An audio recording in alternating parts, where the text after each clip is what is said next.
The words of Pope Francis to the priests. Dear priest, thank you for existing. Thank you for your yes to God.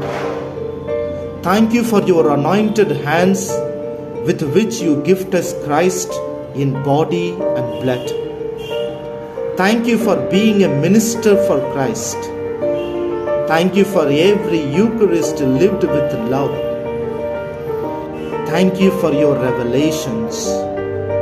Thank you for your homilies. Thank you for your scoldings. Thank you for your advice.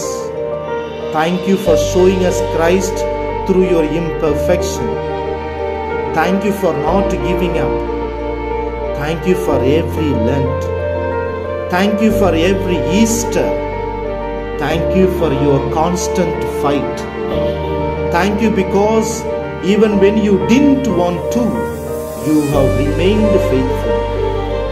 Thank you for thinking of us first than you. Thank you for your patience.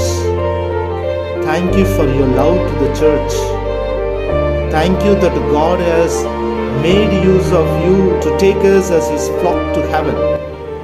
Thank you for choosing the road less traveled just for love. Thank you for every renunciation in the name of God. Thank you for praying for our salvation. Thank you for your friendship. But most of all, thank you for being a priest for Christ.